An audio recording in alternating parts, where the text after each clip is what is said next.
I'm Julia Paolito. I'm the head of communications at Trinity College, and thank you for joining this evening's event. I can see some of you, I gather some of you realize this is being recorded and have already turned off your cameras, so that's great. If I could just ask everyone to put your microphones on mute, and then when we've heard from Paul and you have questions, you can either type into the chat of them, or you can indicate you have a question and we can do questions afterwards. And so then we can get going now. I'm really pleased to introduce tonight's Trinity Tomes speaker, Paul Feldwick. He studied English at Trinity, graduating in 1974 with a first, and found a job in advertising at the London agency Boise Massimi Pollitt, later part of DDB, for those of you that know the advertising industry. And he worked there for more than 30 years. And he was head of account planning in London and then a worldwide brand planning director responsible for global strategic training programs. He was also one of the first conveners of judges for the IPA Effectiveness Awards, which is an advertising effectiveness award scheme. And he has master's degrees from Bath School of Management and Ashridge Business School. I think since around 2005, he's worked as a consultant, coach, and author. And he had a book in 2015, The Anatomy of Humbug, which looked at some of the hidden assumptions made in organizations about how advertising works. And we're here to hear about and discuss his new book, which was published at the end of February, called Why Does the Peddler Sing? And I've got the Trinity College Library copy, if anybody can see it. And this book looks at the links between advertising and entertainment, and I think particularly discusses the meanings of creativity and the creative process in the advertising industry. Paul, I think, is particularly interested in the connection between brands and advertising in popular culture in this book, which includes a chapter which I enjoyed entitled David Beckham's Sarong, for those of us who can remember that era. And I'll pass on over to Paul now to talk for a bit, and then we can think of some questions to put to him when he's done. Thank you, Paul. Thanks very much, Julia. Thank you for that introduction. Thank you for mentioning the class of my degree, which I would have been far too modest to have mentioned otherwise. Yeah, it seems a long time ago now. It is a long time ago now, but 1974, I left Trinity with my degree in English. And through a sort of fluke that I've never entirely understood, I fell into a job at a rising advertising agency in London called Boise Massimi Pollitt, which was then only a few years old. And I started off actually as an account manager, which I was rubbish at, but I then moved on to what they called account planning, which was a more strategic job, which somehow seemed to suit me. And I carried on doing that really for the next 30 years. As you say, the agency changed, it got bigger. It merged about 15 years in with DDB, the global network. And I increasingly, after that, spent a lot of time on aeroplanes flying around the world, which was great fun. I'm very glad I don't do it anymore. But going back to 1974, when I joined, Boise Massimi Pollitt was an agency which produced, I think, a disproportionate number of what were at that time very famous and popular and entertaining campaigns. Now, advertising by its nature is really terribly ephemeral. So most of the campaigns from nearly 40 years ago, I don't suppose many people will remember. But even so, I think there are people around who will still remember the Smash Martians, or are still aware of the Honey Monster because that character is still used. And there were a whole raft of other similar things that we did at that time and in the years and the decades that followed that. George the Hofmeister Bear, the Cresta Bear. As you can imagine, I'm suggesting we did have a thing about furry animals, which are always a surefire thing in advertising, but it wasn't exclusively that either. And my job as a planner involved quite a lot of contact with consumers in those days. We did a great deal of qualitative research ourselves, often traveling around the country to conduct evening group discussions with people in Sheffield or Glasgow or wherever it might be. and showing them our ads and seeing how they reacted to them face to face, which was an incredibly sort of powerful way of learning how people responded to advertising. Now, what began to fascinate me, and I suppose has fascinated me ever since, is that on the one hand, when you look at much of the successful advertising through the ages, and the stuff that we were doing in the 70s and 80s, I think was a very good example, you'll see that the best advertising can actually be very entertaining in itself. And it uses a tremendous number of the sort of tropes and devices of entertainment and show business and popular culture. So advertising can use humor, it can use song and dance, it can use drama, it uses art, it uses sex appeal, whatever. And all these things can make ads more effective. And yet there's a real paradox here, because the way that the advertising industry, I noticed from the start, always tends to talk about itself and what it does, is it doesn't use that sort of language at all. Indeed, there's a very strong tradition going back a very long way in advertising, going back to somebody like the great ad man Claude Hopkins in the 1920s, who said, never use any frivolity in advertising. People do not patronize a clown. And later on, David Ogilvy, another great famous ad man, said in the 50s, don't sing your sales message. Selling is a serious business. And even more recently, somebody like Sergio Zyman, who's written books about advertising and was at one time marketing director of Coca-Cola, he said, I maintain that advertising that merely entertains simply doesn't work. Instead, the view of how advertising works that is always dominant within the industry itself is what I call either the salesmanship or the message transmission model. In other words, advertising works by giving you reasons why this product is better than that product. And that has a very long history. It goes back to about 1900, when a man called John E. Kennedy defined advertising as salesmanship in print. And he helped Albert Lasker of the Lord and Thomas Agency turn that agency into the home of what they called reason why advertising. And that tradition that advertising is about communicating a message has been very, very persistent. It structures the way advertising agencies do a lot of what they do, and the way that clients do a lot of what they do as well, in that, it's all about the proposition. What is the single most important thing that we're trying to say? And advertising is then judged and researched by, was that message being communicated? Do people remember it? So it seemed to me that there were at least two very, very different underlying theories floating about here about how advertising works. One is advertising is simply a matter of communicating a message that rationally persuades people why this product is better than that product.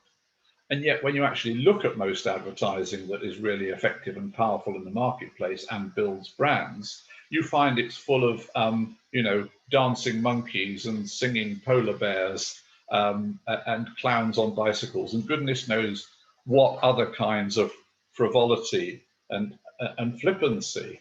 So what are they all doing there? Now, the industry, I suppose, makes a sort of rather half-hearted attempt to yoke those together by saying, well, actually, they're just there to get attention and to make the message more memorable. It's really all about the message. I think over my 40 years or so in the business, a conviction gradually grew on me, and I think it's now a very strong conviction, that this is not really what it's about at all. And I want to consider the possibility that that entertainment aspect of advertising is in many cases absolutely central to what it's doing. And it's not really dependent on communicating a message at all. So that's what the book is really all about. Why does the peddler sing? Now, I called it Why Does the Peddler Sing? Because as I was the book was brewing in my mind for a few years at least, and I would stumble across things that would sort of help give me clues as to where I thought this train of thought might be going. And one day I was rereading The Winter's Tale, not having particularly studied that play in my English degree, actually, but it's a play that I quite enjoy. And I get to about Act 4, and I don't know how many of you sort of remember the play very clearly, but there's a scene in Act 4 in a house in the country where a servant comes in very excitedly and starts shouting to the master of the house, "Oh, master, if you did but hear the peddler at the door, you would never dance again after a tabor and pipe. No, the bagpipe could not move you. He sings several tunes faster than you'll tell money. He utters them as he had eaten ballads, and all men's ears grow to his tunes." And, you imagine how it might have been. This is obviously a fiction, but it reflects some kind of a real reality in Shakespeare's day and probably for many centuries before, that you don't have entertainment laid on at the flick of a switch. The only way you'll get any entertainment is somebody who's going around from door to door putting on a bit of a show. So somebody who can do that is very welcome. Now, what has that got to do with selling? It's got a lot to do with selling because the peddler is actually there to sell things. He's not just there as an entertainer. He's there with his box of ribbons or whatever. And in The Winter's Tale, this is what happens, that the peddler, Autolycus, comes in and he has ribbons of all colours of the rainbow, blah, blah, blah. And then he starts singing a song, "Come buy of me, come buy, buy lads, or else your lasses cry, come buy." So this image of the peddler at the door became a very powerful one for me, because I thought so many histories of advertising, they may start with, the start of sort of print advertising, those classified columns in the 18th century on the front pages of the newspaper, which certainly is one way of starting a history of advertising. Or it may start around 1900 with the formation of the modern advertising agency, and as I say, the definition of salesmanship in print. But there is actually a tradition that goes back way longer than that, and which says that selling is not just a matter of giving people rational reasons to buy things. It's actually got a lot to do with entertainment. And from very early on in history, it seems that peddlers and others discovered, whether they discovered first of all that they were trying to sell ribbons and they found that they could sell more ribbons if they sung a song, or if they were traveling entertainers and they discovered they could make more money out of it if they had some ribbons to sell rather than just passing around the hat. I'm not sure which way round it was, and I imagine it was probably both. But somebody realized very early on those two things go together. And why does it work? Why does the peddler sing? And that wasn't originally going to be the title of my book, incidentally, but a very good friend of mine, Rory Sutherland, I gave an early draft to, and he picked up on that line in the text and said, "I think you could make that the title of the book." And I think he was absolutely right. So thanks very much to him for that suggestion. But what is the answer to the question, why does the peddler sing? Well, you could say, first of all, it's about attracting attention. And that's certainly, I suppose you could say, that's the beginning of it. But it's more than that. It's about being invited into somebody's house and spending some time with them and maintaining their attention and developing a relationship with them and influencing their mood, influencing their frame of mind, putting them into a state of mind where they're actually, they like you and they're more prepared to put their hand in their pocket and buy your ribbons because you've built that relationship. It seemed to me that so much of that was very relevant to my own experience of working in advertising, particularly working in entertaining types of advertising over a long period of time. And it reminded me, in fact, of something that Martin Bowes, who was the Bowes of Bowes Massimi Pollitt, of course, one of the founders of my agency, way back in the 1970s, I remember Martin used to say something to us that went rather like this. And he'd say, "We believe at this agency that if you're going to invite yourself into somebody's living room for 30 seconds, then you have almost a kind of moral duty not to insult them or bore them or shout at them. But on the other hand, if you can put a smile on their face, if you're a charming guest, if you can tell them something that's interesting and engaging and build a relationship with them, then they will like you a bit more. And if they like you a bit more, they'll be more inclined to buy your brand. Now, I can remember when Martin used to say that sort of thing, it sounded very nice, it sounded very whimsical, and it sounded very unlike anything else that I was reading anywhere about how advertising works, which was all based on the idea of you've got to have this single-minded proposition and you've got to hammer it into people's minds and make sure that they remember it, and then they'll be persuaded and go out and buy the product. Now, that alternative theory is not entirely wrong, but I think it's very often very misleading. And I think that Martin's theory of advertising, although I didn't realize it at the time, but I think it's extremely profound, and I think it's very much informed the story that I've tried to build up in Why Does the Peddler Sing about how advertising works.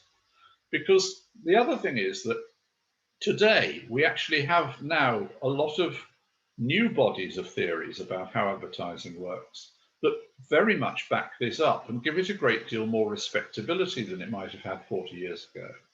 In particular, there's a guy called Professor Byron Sharp, who's based in Australia, and he works for a very influential academic group called the Ehrenberg Bass Institute, which was founded by Andrew Ehrenberg, another very learned scientist of advertising who I had the privilege of knowing.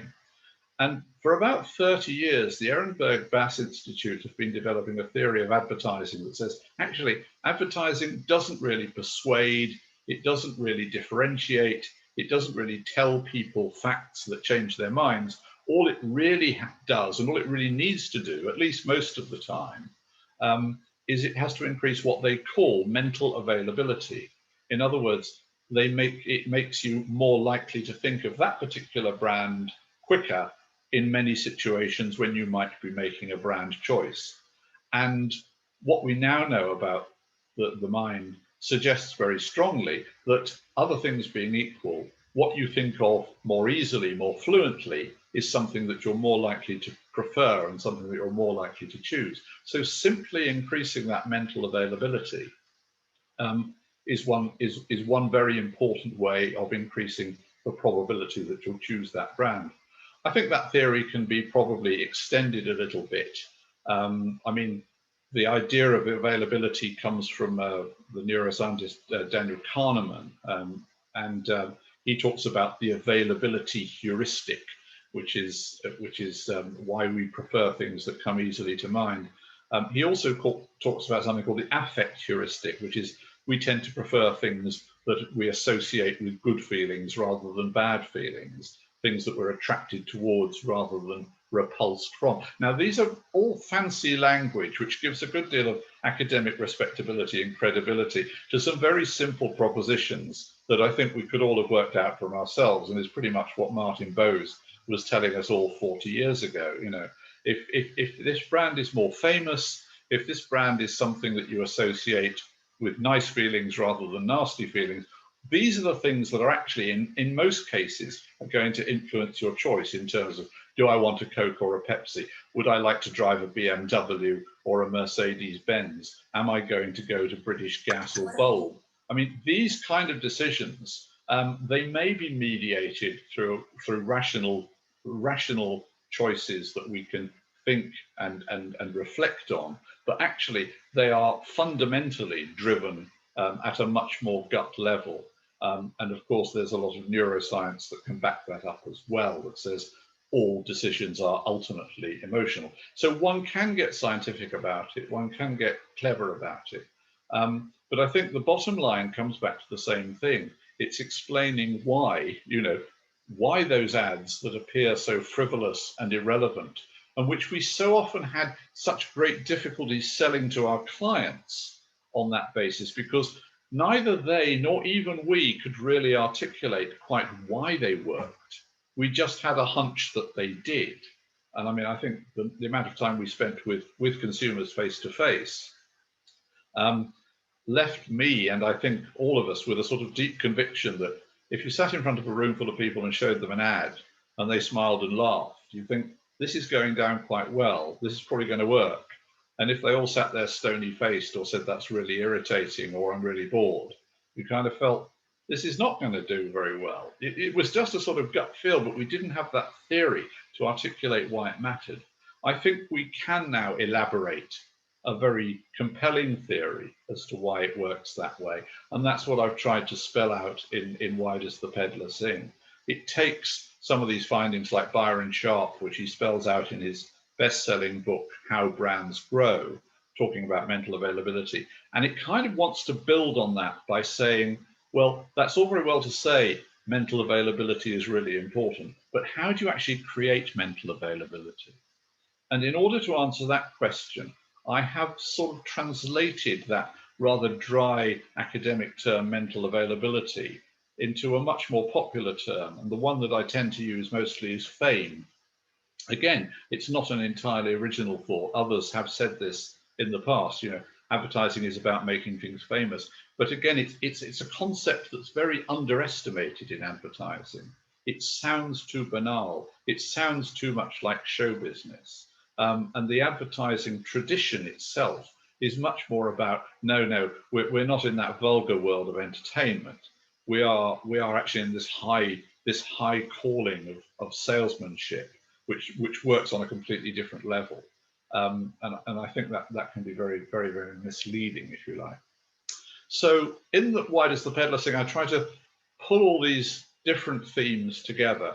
I've tried to explain why entertainment forms such an important part of much advertising. Not absolutely all advertising. There are always exceptions. There are always different ways of going about things.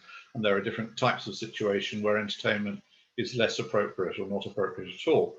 But when we're talking in terms of probably the most important task of advertising, which is building brands, it very much can be seen as the task of building fame. And it builds fame in the same way that a rock star or a film star or a movie franchise or a celebrity or anything else will build fame. This is why, you know, I have a chapter in the book which focuses on the Beckhams, for example, as an example of something that has fame. And what lessons can advertisers learn from the Beckhams about how fame is made? So I've tried to stress that, and I've also tried to pursue the kind of backstory as to, if this is so, why has the advertising industry for so long tried to pretend very much that it's not like that? They have tried to pretend that it's about something else, that it's about message transmission, it's about facts, it's about rational persuasion. And it has, in many ways, consistently over the years looked down its nose at the world of entertainment and show business and tried to exclude that world from what it does. So no, we don't do that at all. I mean, another of the great antecedents of modern advertising is the great showman P.T. Barnum. And I talk about him in the book quite a bit as well. Now, Barnum was perhaps the master of using emerging mass media and mass communications to create mass fame on a mass scale. And how he did that is still, I think, the template for how it's done today in many ways. He's, I think, hugely important as someone that the advertising business should learn from. And yet it's very significant that in 1910, as early as 1910, which was the centenary of Barnum's birth, the American advertising trade journal Printers Inc. wrote an editorial explaining why they refused to celebrate the centenary of Barnum's birth, because Barnum represented everything that they said modern advertising should not be about. You know, he was vulgar, he was crass, he pandered to the lowest, denominator of humanity. He was obsessed with the bizarre and the strange. And they, at that point, you know, this is where advertising was now consciously wanting to reposition itself as literally as a profession, like the legal profession or the medical profession, taking itself incredibly seriously. And I think that has been, in many ways, the besetting sin of the advertising industry from that day to this. It's appeared in many different forms. That I'm trying to suggest in this book that it's currently at a pretty low ebb in terms of advertisers advertising agencies not really understanding how to appeal to being popular or even wanting to be popular anymore. And I'm arguing that they need to get back to that. They need to think more in terms of show business, and they need to think more in terms of popular appeal. I'm looking at the clock. I'm thinking that now I ought to sort of pause, and I would love to take any questions to continue this discussion. Thank you. Thank you very much, Paul. I apologize, everyone. I've had to move on to my phone because my internet is playing up. So if I can't see anybody's hand, please just jump in. I'd like to ask you a very basic question first, if you don't mind, which is, you talk a lot in the book about kind of, you find the word creativity quite problematic in many ways, and the definition that you've just kind of given us in relation to appealing to a popular audience rather than arguing rationally as one thing that advertising should be aiming for. So can you think of any current examples that we'd be familiar with that are really good examples of what you would call sort of entertaining and effective advertisements? And then on the other side, examples of the more kind of idea-based and serious and maybe possibly less effective advertising that we might be familiar with. Yeah. That there are not as many current examples of really good, popular, entertaining advertising as I would like there to be, because I think it's always dangerous to sort of start making rules about these things because there will always be exceptions. But what we see much less of in advertising nowadays is we see much less use of, for example, characters. We see much less use of what Ehrenberg Bass called distinctive assets generally. And distinctive assets could be characters, visual images, jingles, slogans, tunes, or ad formats even. These are hard to find in current advertising. I mean, I'm reluctant to actually pull out examples of what I think is bad because there are so many of them. And the trouble is they all look so much the same. They're all so dreary. But when you see so many ads on the telly and you see a whole lot of images very, very quickly, and you see a whole lot of words, boom, boom, boom, in the middle of the screen, and you sit there being beaten over the head by it all, and at the end of it you think, I didn't understand that, and I don't even understand what it was for, then if you have that response to ads today, those are the kind of ads that I'm talking about, which I think are a terrible waste of the client's money and a terrible, failure on the part of the agencies. If I want to come up with positive examples, and these will of course be UK based, but that may be most of the audience here, I'm not sure. There are two that sort of particularly come to mind. One that I have often talked about is Specsavers, which has been a very, very successful campaign, has run for, I think, at least 10 years. And of course, the format of the Specsavers campaign is, it doesn't actually tell you anything much about Specsavers. It doesn't tell you why they're better, but you get a format of a little 60-second film, sort of very beautifully shot, which is a little sort of humorous sketch that shows something going amusingly wrong because somebody can't see well enough. So, for example, you will see the old shepherd who ends up shearing his sheepdog thinking it's a sheep. Or you see the couple who sit down to eat their sandwiches and found they've sat down on the world's biggest roller coaster or whatever it is. And then at the end of that little film, you just get the line, which is, should have gone to Specsavers. And you can see that that has been something that's worked, that's achieved huge popular appeal, because it's so widely known, it's so used by the public. And people will use that line, and make jokes themselves using that as a punchline. So that is where you get popular appeal. That's where you get the creation of a powerful, distinctive asset, and that's where you link it indelibly to the brand, which is Specsavers. None of this is being done through Specsavers Are Better Because. They may do ads like that and they may have a purpose, But what actually builds Specsavers as a brand is this kind of advertising that builds its mental availability, and I think builds that sense of positive affect or affection towards it.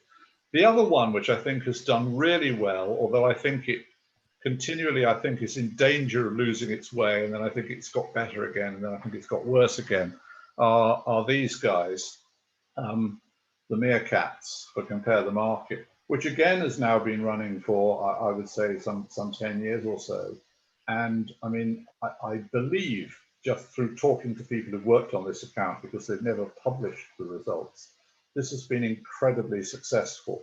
I mean, it's been much more successful than any of their competitors, even though some of their competitors have been quite successful too. You know, they have really sort of performed better than Go Compare and other things like that, even though those are also using entertainment and using you know, distinctive assets.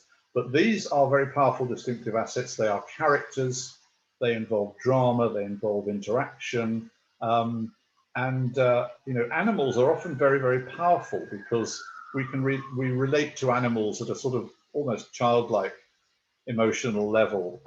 They kind of get under our defenses.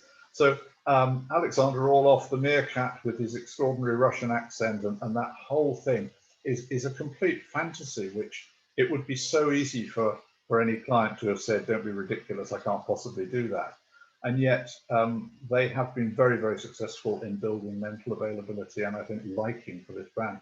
And when they were doing this promotion, sending out the cuddly toys whenever you changed your electricity supplier or whatever through Compare the Market, I think they were onto something really, really powerful. I think they occasionally lose their way. I think the current advertising may have been in danger of losing its way, getting overcomplicated, but still, you know, I don't know, and I would want to applaud that. These are, I think, relatively rare examples of advertising today that is doing what I'm talking about and succeeding as a result. That's really interesting, thank you. Sarah, and then I can see we have a few questions in the chat. Great. Hi, thanks, Paul. Can you hear me all right? Because I know there was... I can, yeah. So in the book, you talk about the creative process for the Barclaycard adverts with Rowan Atkinson in, which I was too young to enjoy. Well, they might have been on the TV, but I totally don't remember seeing them when they were there. So I watched them on YouTube and they are very interesting. What was I gonna, do you think people should use famous people more? I mean, I know there are ones with famous people in, but do you think that already having a famous person helps just because people know them? Or well, I mean, I think I start by observing that using famous people in advertising has a very long history and has always been very popular. And then occasionally you have people like David Ogilvy saying you shouldn't do it because it's lazy. And he's only right to the point that it can be lazy. You can pay a lot of money to a famous person and not get very much out of it if you don't do anything much with them. I think in the case of the Rowan Atkinson campaign, this was much more than just let's use Rowan Atkinson in our ads, you know, which we could have done in a very, very boring way or a very plonky way. He probably wouldn't have stood for it, but he could have done. I mean, I was just looking through actually the Weekend FT, and they have this wonderful supplement called How to Spend It. And I was just actually observing out loud to my son, who's also in advertising, that, you know, the first 3-page spreads were, I think there was a big picture of Roger Federer advertising some massively expensive watch. And then there was a picture of Jay-Z and Beyonce advertising Tiffany. And then there was some other celebrity on the next page. So there is this there's this world of, you know, mega celebrities being linked with very bling brands and so forth. And I'm sure that does them no great harm and probably does them some good. But I think this was about much more than that. I mean, we did manage to get Atkinson probably as he was sort of reaching the peak of his fame. Not that he's declined since, but he at that point, he was new, he was exciting, he was still relatively young, relatively anti-establishment. He'd just come off not the 9 o'clock news and so forth. So he's not the grand old man that he is now. And he wasn't even totally Mr. Bean, although Mr. Bean had started. But what actually happened, as I explain in the book, is, you know, by a sort of random series of events almost, we ended up being in a position saying, you know, we want Rowan Atkinson to do this ad, but we don't really know what to do with him. And fortunately, Rowan Atkinson had a very good idea himself what he wanted to do. He already had a character in mind, and I think he jumped at the chance to do the ads because it was a chance for somebody else to fund a lot of test films for what eventually, I suppose, emerged under another name as Johnny English, that idea of the secret agent Bond spoof thing. So it was very fortunate in that way. But I think what made those ads so good was it was not just the fact that we had a famous face in, but they were actually just beautifully made films. They were very funny, and the best ones you can watch again and again. And they don't really pull. There are actually a few in the series that are pretty much awful. And we kind of twigged once they were made that they were, and we kind of dialed back quickly and said, we're not going to show that one again. So they kind of got a little bit buried. But most of them, fortunately, were good. And the best ones were very, very good indeed. Like the one in Cairo where he's buying the rug, or the one in the South Seas with the snake bite.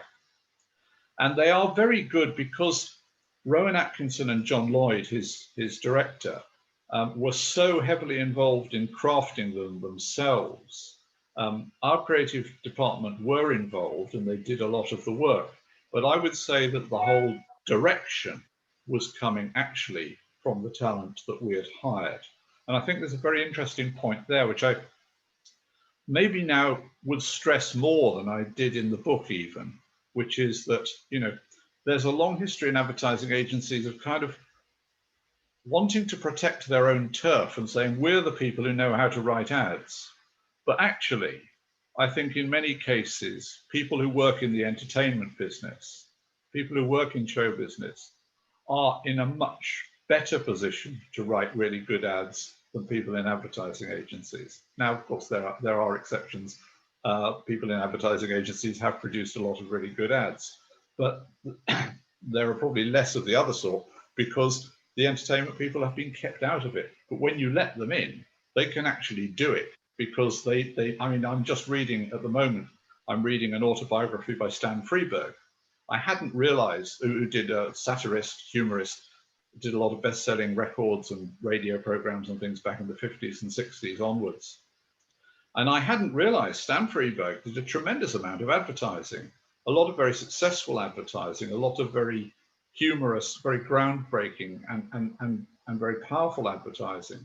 But he had continual running battles with the advertising agencies who were always trying to sort of control him and keep him at arm's length. And yet he was actually, they would call him in when they were desperate because they knew he could do stuff that their creative departments were completely incapable of doing. So I think there is this also this wall that agencies have put around themselves. Another aspect of their professionalizing themselves is conspiracy against the laity. We want to keep the unqualified people out.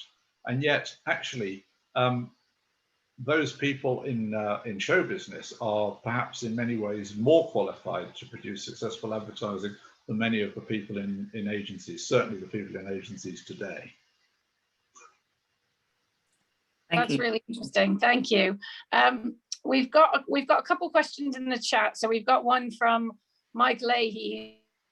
Paul, on advertising evaluation, have you a simple set of measures to evaluate the entertainment factor and other ways that advertising grows brands? I don't. As I say, I wouldn't underestimate the power of sitting in front of a room full of people and showing them the ad and just seeing how they respond. It may not sound profoundly scientific, but I think it gives you a kind of a sense of where this ad is going, which you won't get from any kind of numbers, but it is measurable. I mean, a company like System 1 Research now, my friend Orlando Wood, who's also written some brilliant books on this related subject, by the way, they have measures which I think are pretty predictive of how ads work in the marketplace. And they're very much about gauging people's enjoyment and emotional response to ads rather than the old sort of boring message transmission type of measures that used to be there.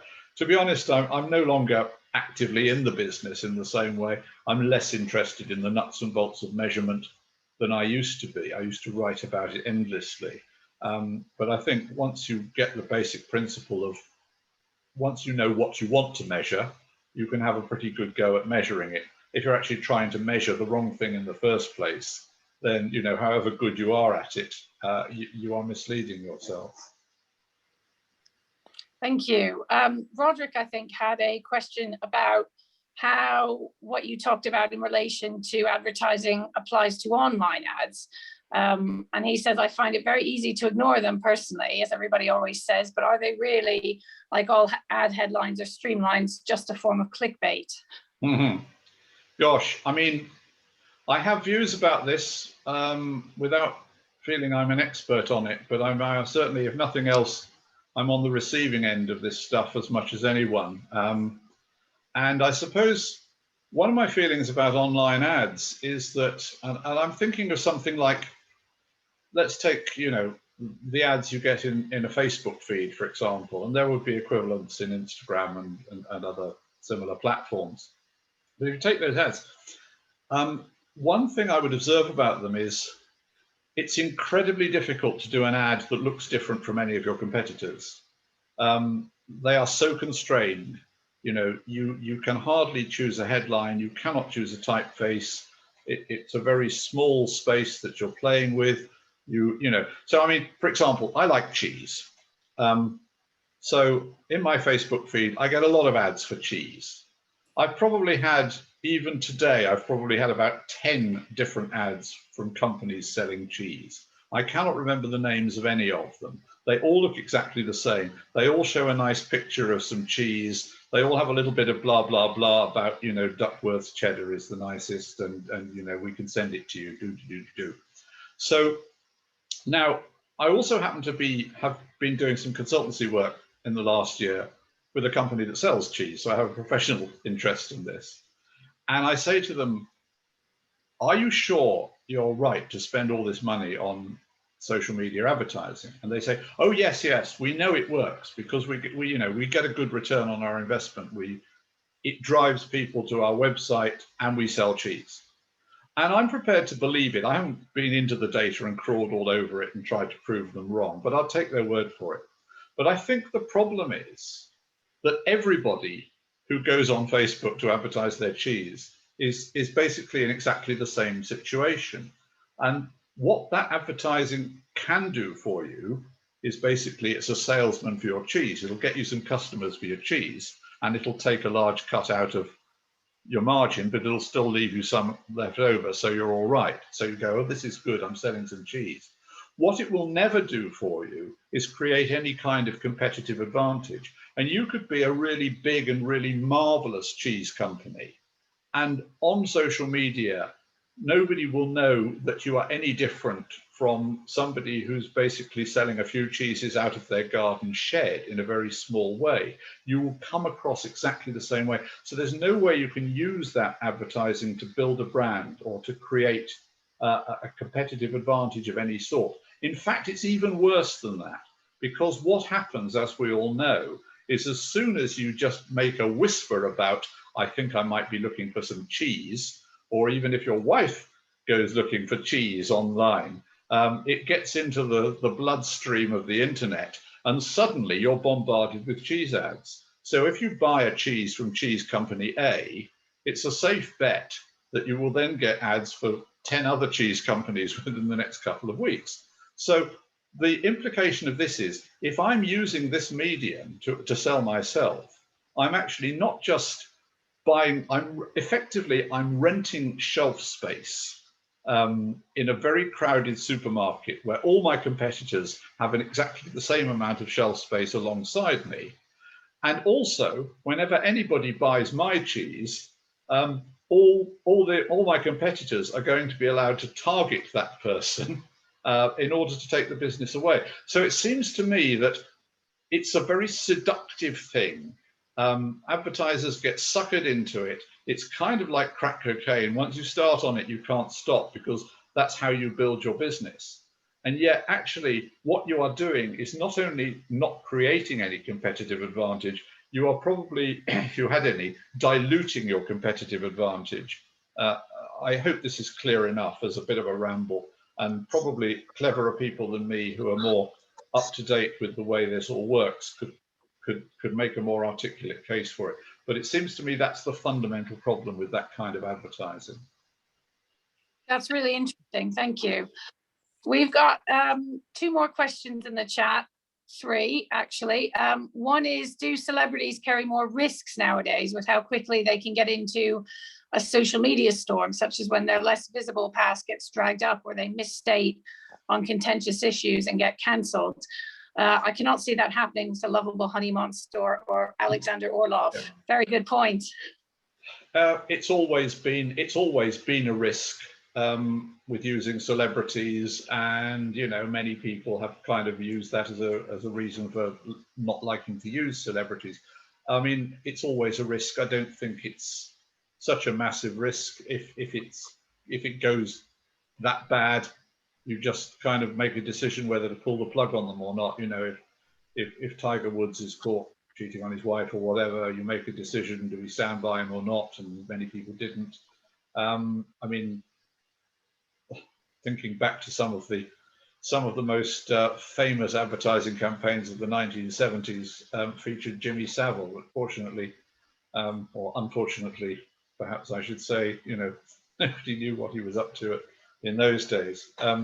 So yeah, there's a risk, and of course, it's much less likely to happen with the Honey Monster. Yeah, so that's the advantage of creating a character rather than using a celebrity. But I think, again, it's not a massive risk. I think people overestimate that risk, because the worst case scenario, you just kind of terminate the contract, bail out, and do something else if it's really that bad.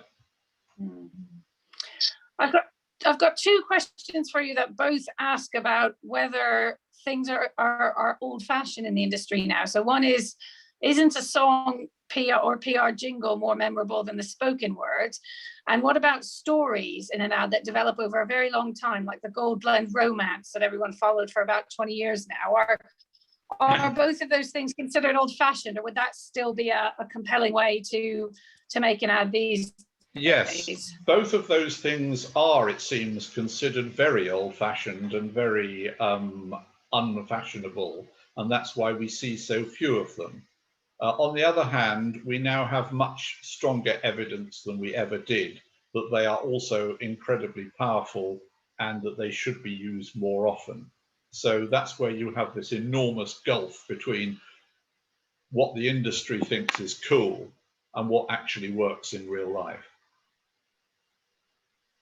So we've got a few more minutes. I've got a final question on that point, which is, obviously you lead and kind of close the book with the idea that we have more evidence and more ways of measuring than ever before about what works and what doesn't, and we have more communications channels, and yet the industry either seems to be sort of actively ignoring this insight or just rejecting it. And why do you think that is? Is it something to do with the way the industry is run? Is it cultural? Is it what the demographic of people in the advertising industry are, and or is it some combination of those? Those are all partially answers, yes. I mean, it has something to do with the demographic. There's been a lot of research recently that shows quite how unrepresentative of the population people who work in advertising are. They are a very, very small outlying group and very homogenous. There's very little diversity, and I'm not just talking about racial, gender, whatever. I mean, I'm talking diversity of views. Whatever measure you choose, it's a very homogenous and a very atypical group. So that's part of it. I also think it's certainly culture, but I mean, saying it's culture is a kind of fancy way of saying it's very complicated and it goes back a long way and I can't really explain it entirely, which is also true. But it is cultural, it is systemic, And it is something that I think has been gradually building over quite a long period of time. I mean, I would date, if there is a big problem with today's advertising, and I think there is, I think you can date it. It's not something that has happened overnight, and it's not something that actually has much to do with the internet or any of those things. Those are kind of sideshows. I think the creative problem goes back at least to, say, 1990, so that's 30 years. And actually, in many ways, it probably goes back to the 1960s and goes back to, you know, people like Bill Bernbach, who I think set the seeds of saying, you know, great advertising is actually not really popular. Great advertising is what appeals to the cool people who live in Manhattan. And so I think that again, I spell this out a bit in the book, probably not as fully as one could do, but I speculate about the reasons for this. I think it is something that's grown up very gradually, and that's why it's not going to be something that can be easily fixed overnight. I mean, my worry now, I mean, since my book has come out, I've had a huge number of people who are basically agreeing with it in the business. Very few people who have explicitly disagreed with it. Maybe they just don't want to have an argument, but you know, what people have agreed. But what I worry about is that even now, when people in agencies say, "Oh yes, you're right, we ought to be more popular," they've actually forgotten how to do it. And you know, they will say, "Oh yes, do you think we should write jingles then?" And I say yes, and then they kind of laugh nervously and say, "Yeah, I'm not sure whether I'd ever allow myself to do that." I mean, I was being interviewed for a podcast the other day, and I was asked the question, if you could wave a magic wand and change one thing, what would you change?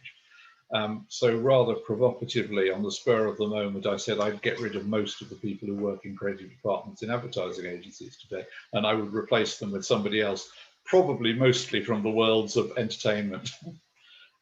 Because they, you know, I would get in stand-up comedians and script writers and musicians and songwriters and artists and generally people who could apply their skills to creating stuff that was genuinely going to be popular, rather than I mean, today's advertising is not just unpopular, it's in a strange sort of bubble that appears to me to be unrelated to anything in the real world at all. It's not just creating something that's, you know, it's not just creating something that appeals to the chattering classes. It's creating something that appeals to nobody at all. Thank you very much. I think if we're not having any more questions. Oh, Sarah, did you have one more? Sorry. Okay. I just wondered what your thoughts are on the John Lewis adverts. Or is that... I was going to ask the same thing, Sarah. Thank you. I think the best ones have been the best of a bad bunch. I'm going to go all Craig Revel Horwood now for a moment. I think with one or two exceptions, they're dull, they're flat-footed, they're overlong, but they've been very successful at hyping them. And frankly, everything else that's around is so awful that they've attracted a great deal more attention than they really deserve. Very honest. Thank you.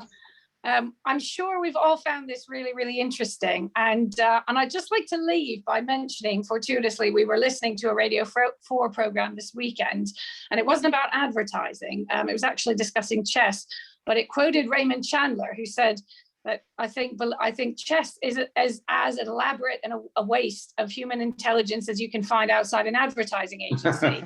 Yeah. And I think actually tonight's discussion has proved much the opposite. And it's given us a lot to think about in terms of what we would think of as sort of dry intellect and appealing to people's rationality versus being in touch with things that are popular. And I really enjoyed it. So thank you very much, Paul. Well, thank you. And yeah, please, if you've enjoyed the talk, or even if you haven't, read the book because it will make it clear if it wasn't clear. And I hope you enjoy it. Thank you all very much.